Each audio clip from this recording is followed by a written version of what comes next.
அனைவருக்கும் வணக்கம். இன்னைக்கு நம்ம எதை பத்தி பார்க்க போறோம்னா, இந்த திரள் நிதின்னு சொல்றாங்களே அப்படின்னா என்ன அப்படிங்கறத பத்தி தான். இந்த திரள் நிதியை பத்தி நிறைய இடங்கள்ல இன்னைக்கு இதுவரையிலையும் பேசிக்கிட்டு இருந்தவங்க யாருன்னு பாத்தீங்கன்னா, டிஎம்கே காரன் பேசிக்கிட்டு இருந்தான். அவன் கூவிக்கிட்டு இருந்தான். அவன் என்னன்னா திரள் நிதி கட்சி அப்படின்னு இருந்தானா.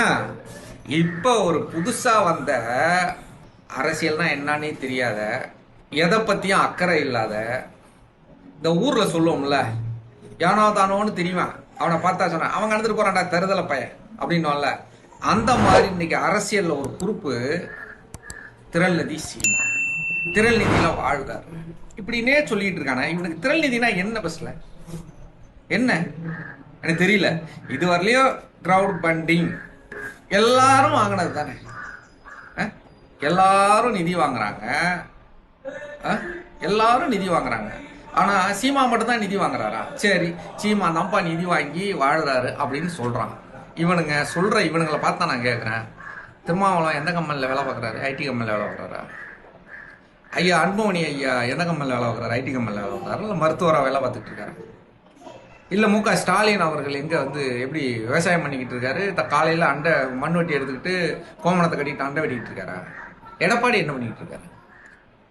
இந்த நோக்கம் என்ன, எங்கேருந்து வருதுன்னா, இந்த புத்தி எங்கேருந்து வருதுன்னா, இவனுங்களுக்கு உண்மையாலுமே வன்மத்தினுடைய உச்சம். இது என்ன கேட்டா சொல்லுவோம், வன்மத்தினுடைய உச்சம். இதை கேட்டா ஒருத்தன் சமீபத்தில் பார்த்தேன் ஒரு வீடியோ, ஒரு தருதலை பேசியிருக்கான். சீமான் முகத்தறிய கிழிக்கணும், தம்பியை நம்புறாங்க. டேய், உண்மையாலுமே உங்களுக்கு என்னதான்டா பிரச்சனை? என்னதான் பிரச்சனை? உங்களெல்லாம் என்ன பண்ணுன்னு தெரியுமா?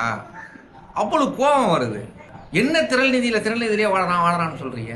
இந்த பொது புத்தி இருக்குல்ல, இந்த மட்டமான புத்தி, இந்த ஜாதிய புத்தி உள்ளவன், இவன் பூரா ஜாதிய வன்மம் உள்ளவன் தெரியுமா?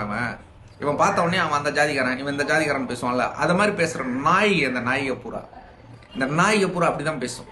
இந்த நாய்களை எதை கொண்டு அடிக்கணும் தெரியுங்களா? இல்ல, பிஞ்சு போன கந்தலான உச்ச வச்சு அடிக்கணும். அப்பதான் இவனுக்கெல்லாம் புத்தி வரும். ஏன்னா விஜய் ஒருத்தரை சந்திக்கிறார், மு க ஸ்டாலின் சந்திச்சார். பெட்டி வாங்கினா சொன்னா நம்ப மாட்டான். என்ன காரணம் சொல்லுவான்? என்ன சொல்லுவான் தெரியுங்களா? அவரு எதுக்கு பெட்டி வாங்கணும்? அவர் ஒரு படத்துக்கு 250 கோடி நோட்டுனார் அப்படிமா. ஆனா சீமா பார்த்தாரா, நான் வாங்கிட்டார். ஆமா வாங்கியிருப்பாரு. ஏன்? சீமான்ட்ட ஒண்ணுமே இல்லை பாரு, அன்னக்காவடி தானே, எந்த இதுவும் இல்லை, பிச்சை எடுத்து தான் நின்றுட்டு இருக்காரு. என்னங்கடா உங்க பிரச்சனை கேட்டா ஜீரோ கட்சிங்கிறான். சீமாலாம் ஒரு ஆளே இல்லைங்கிறான். சீமாலாம் யாருன்னு கேட்குறான். ஓகே, விட்டுட்டு வேலையை பாரு. அப்புறம் எதுக்கு சீமான்னு கத்துற? உங்களெல்லாம் பைத்தியம் முத்தி போச்சுன்னு நினைக்கிறேன். சீமான் பைத்தியம் முத்தி போச்சு. சீமான் பேசுனதுல எந்த விஷயத்தையாவது நல்ல விஷயங்களை எடுத்து எவனா பரப்பிருக்கானா? எடுத்து வை. மரங்கள்னு பேசிக்கிட்டு இருக்காரு. மரங்களுடைய தேவை எங்கேருந்து வருது? இந்த ஆளு கதை சொல்றாரு, பேசு. தண்ணியை இலவசமா கொடுப்பாங்கிறாரு. இலவசமா எப்படி கொடுக்க முடியும்? கொடுக்க முடியாது. ஏன்னா தண்ணி நம்ம அமெரிக்காவிலேருந்து வாங்கிட்டு இருக்கோம். அவன் ஃப்ரீயா கொடுப்பானா அப்படின்னு கேளுங்கடா. அப்படி கேட்க மாட்டேல்ல. ஏன்னா அதெல்லாம் கருத்து வைக்க முடியாது. சீமான் பென்ஸுக்கார எங்கேருந்து வந்துச்சு? சீமான் ஜட்டி எங்கேருந்து வாங்கினாரு? இதை பத்தியே நொட்டிக்கிட்டு பேசுங்க. வேற என்ன தெரியும் உங்களுக்கு? என்ன தெரியும்? சீமான் வைக்கிற அரசியலை பத்தி பேசு. அதுல ஒரு நியாயம் இருக்கு, தர்க்கம் பண்ணுவோம், நம்ம இது பண்ணுவோம். எனக்கு புரிய வை. சீமான் பேசுற அரசியல் தப்புடா, அந்த அரசியல் எடுபடாது அப்படின்னு சொல்லு. நீர் மேலாண்மையை உருவாக்க முடியாது அப்படின்னு நீ சொல்லு. எங்களுக்கு தெரியும்ல. நான் 6 நாடு போயிருக்கேன். 6 நாட்டில் குறிப்பா சிங்கப்பூர்ல 25 வருஷம் இருந்திருக்கேன். தண்ணி வாங்கி தான்டா குடிக்கிறான். தண்ணி வாங்கி தான் மலேசியாவிலேருந்து இன்னைய வரையும் தண்ணி வந்துட்டு இருக்கு. அது தெரியுமா? தண்ணி மலேசியாவிலேருந்து வாங்குறான். அதை இல்லாம மழை நீரை சேகரிச்சு 4 இடங்கள்ல வச்சிருக்கான். நீ என்கிட்ட கதறெல்லாம் சொல்ல முடியாது. டிக்கெட் போட்டு வா, 2 பேரும் போய் காட்டுறேன் நான் எங்க கண்டு. அது என்ன எதுக்கு அப்படி பேசுறீங்க? என்ன பிரச்சனை உங்களுக்கு? விஜய் அறுத்து தள்ளிடுவாரு. அப்படியே பாலாறு தேனாறு ஓடுன்னு எங்க ஓடுச்சு? தேட்டர்ல போய் உட்காந்து அழுதுகிட்டு இருக்கான், மனுஷோறு தின்னுகிட்டு இருக்கான். சாதாரண காமெடி நடிகர் சூரிக்கு உள்ள ஒரு மனப்பக்குவம் கூட, அறிவு கூட ஜனநாயகன் பட நடிகர் விஜய்க்கு கிடையாது. ஏன்னா ஆதரிக்கிறார். அவன் முட்டி போட்டு நடக்கிறான், அதை ஆதரிக்கிற. அதை பத்தி பேசு. இத்தனை 70 ஆண்டுகளா ஆண்ட ஸ்டாலினை பத்தி பேசு. உங்களுக்கு எங்கேருந்து சொத்து வந்துச்சு? காரே இல்லைன்னாரு, அவரை போய் நொட்டு காரே இல்லாம இருக்குன்னு சொல்லி எழுதினாரா? அது போய் பேசுங்களாண்டா மயிறு, அது போய் பேசுங்கடா. என்ன கூந்தலுக்கு நீ வந்து ஊன சீமானே பேசுறது வரீங்க? உங்க போய் பேசு. அவன் அப்டேட்ல காட்டினான்ல, இவ்வளவுதான் எனக்கு சொத்து இருக்கு, எனக்கு ஒண்ணுமே கிடையாது, நான் வந்து என் பிள்ளைகிட்ட இருந்து பிச்சை எடுத்து சாப்பிட்றேன் அப்படின்னு சொன்னான்ல அரசியல் கட்சி தலைவர்கள்லாம். அவனை போய் நொட்டு, அவனை போய் பிடிச்சி ஆட்டு. ஊருக்கு இழிச்சவன் என் பிள்ளையா கோயில் ஆண்டிமானா, அதை மாதிரி நீ உன்ன சீமா சீமா சீமா சீமா. உங்களுக்குலாம் சீமா பைத்தியம் பிடிச்சிருக்குடா. இன்னும் எங்களை விட சீமான நேசிக்கிற தம்பிமார்களை விட அதிகமான பாசம் வச்சுட்டீங்க. அதனால என்ன பண்ணீங்க, உங்களால் அதுலேருந்து விடுபட்டு வர முடியல. எனக்கு என்னவோ அப்படிதான் தோணுது. ஏன்னா நீங்க வந்து சீமானை வந்து அவ்வளவு நேசிக்கிறீங்கன்னு தோணுது. ஊனா திரள் நிதி இப்ப நொட்டிக்கிட்டு.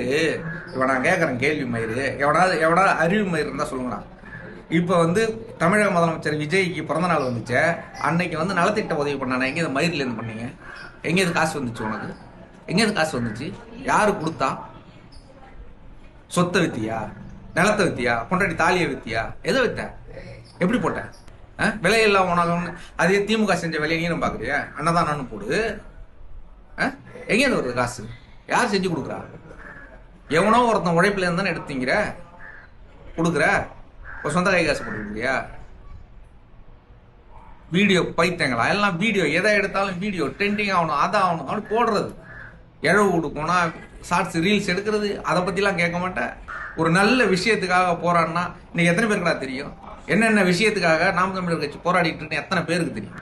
உங்களை மாதிரி விளம்பரம் பண்ணிட்டு தெரியுதா? எங்க போனாலும் இழவு வீட்டில் போனால் மாலை போட போகும்போது ஒரு போட்டோ, கண்ணீர் விடும்போது அப்படியே துடைக்கிறது ஒரு போட்டோ, இதெல்லாம் யார் பார்க்கறது? உங்களை மாதிரி தருதலை தானே பார்ப்பான்.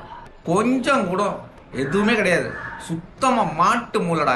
எல்லாம் மாட்டு மூளை. நீங்க வந்து சீமான் தம்பிகளுக்கு அறிவு இல்லை, யோசிக்கிற தன்மை இல்லைன்னு கதை சொல்றீங்க. என்ன யோசிக்கிற தன்மை இல்லை? அடுத்த தலைமுறை எப்படி வாழுமா வாழாதான்னு யோசிச்சு பயந்து போய் உட்காந்துருக்கோம். உங்களை மாதிரி தருதலையா பால விஷயம் பண்ணிட்டு உட்காந்துருக்கல. அடுத்த தலைமுறை என்ன பண்ணுமோ ஏது பண்ணுமோ எப்படி வாழும். இன்னைக்கு மாசம் என்னடா? எவனா சொல்லுங்கடா அறிவு கட்ட, எவனா அறிவு உள்ள எவனா சொல்லுங்கடா. இது என்ன மாசம்டா? இது என்ன மாசம்? வெயில் எப்படி அடிக்குது தெரியுமா? இது சித்திரமையா? இது சித்திர மாசமா? இது சொல்லுங்க. அப்படி வெயில் அடிக்குது, வேர்த்து கொட்டுது, வெளியில போக முடியல, வீட்டை விட்டு ஏசி இல்லாம வாழ முடியல. கரண்ட் பில் 200 யூனிட் நொட்டிட்டு ஃப்ரீன்னு சொன்னாங்க, ஒரு மயிரும் வரல. எதுவும் சொல்றதை எதையுமே செய்யறது இல்லை. முட்டாள் மக்களை நினைச்சாதான் மக்கள் தான் முட்டாள். இதுல வந்து நம்ம யாரையும் குறை சொல்றதுக்குலாம் இல்லை, தேவையில்லாத வேலை. இது உண்மையாலுமே சொல்றேன், இந்த வீடியோ பதிவு தேவையில்லாதது. ஏன்னா நீ உனக்கு ஊரை எதை பத்தியும் அக்கறை கிடையாது, மக்களுக்கு அதை பத்தி கவலையும் கிடையாது. பிரச்சனை வரும்போது தான், வயிற்று வலி வரும்போது ஆன்னு அடிச்சுக்குமே தவிர மற்ற நேரத்தில் எதை பத்தியும் கண்டுக்காது. இந்த தருதலைங்க மக்கள் தான் யோசிக்கணும், மக்கள் தான் திங்க் பண்ணணும். ஆனால் சொல்லி மக்கள்னா மக்களுக்கு சுத்தமா எந்த ஒரு இதுவும் கிடையாது. அதுக்கு தீபாவளிக்கு என்ன படம் ரிலீஸ் ஆகும், பொங்கலுக்கு என்ன படம் ரிலீஸ் ஆகும், எவனாவது ஆப்பர் போடுறானா? ஆப்பரை நோக்கி ஓடிக்கிட்டு இருக்கா தமிழ் சமூகம். ஆப்பர் போடுவானா, ஃப்ரீயா கொடுப்பானா, ரூபாய்க்கு 4 கொடுப்பானான்னு பார்த்துட்டு தெரியுதுடா. இந்த சமூகத்தை எப்படி நீ மீட்டு எடுக்க முடியும்? எதை பத்தி கவலை இருக்கு? ஊனா நோட்டிக்கிட்டே சீமா என்ன பண்ணாரு? சீமா அதை பண்ணாரு, பயந்துக்கிட்டு திமுகவோட கூட்டணிக்கு போறாரு. திமுகவோட கூட்டணி நொட்டிக்கிட்டு போறாரு. உன்கிட்ட சொன்னாரு, நீ பார்த்த, நீ போய் விளக்கு பிடிச்ச. ஏதாவது அள்ளி விடுவோம், எங்கேயாவது பத்திக்கிட்டு ஏறிட்டோம். அதையும் கேட்கறதுக்கு அதையும் பார்க்கறதுக்கு, சீமானை திட்டுனா பார்க்கறதுக்கு பல பேர் இருக்கு. எதை பத்திங்கன்னா அறிவும் கிடையாது, புரிதலும் கிடையாது. தயவு செய்து சீமானை பத்தி பேசுறதை விட்டுட்டு நாட்டு மக்களுக்கு தேவையானது என்ன? இன்னைக்கு நிறைய பிரச்சனைகள் இருக்கு, பல பிரச்சனைகள் இருக்கு. இன்னைக்கு காசு பணம் இல்லையா சம்பாரிச்சிக்கலாம், வீடு வாசல் இல்லையா கட்டிக்கலாம், நிலப்பலம் இல்லையா வாங்கிக்கலாம். உயிர் போயிரும் போட்டிருக்க. உயிர் இல்லாம இதெல்லாம் வாங்கி நீ என்ன பண்ண போற? செத்து போற உனக்கு எதுக்குடா இதெல்லாம்? நான் கேட்குறேன், செத்து போற உங்களுக்கு எதுக்கு இதெல்லாம்? நிலப்பழம்லாம் எதுக்கு? ஆடம்பர கார் எதுக்கு? துணி எதுக்கு? எதுவுமே இல்லாத உனக்கு எதுக்கு? அங்கங்க சாராய கடை தலை விரிச்சாடுது, போதையில் இன்னும் செத்துக்கிட்டு இருக்கான்.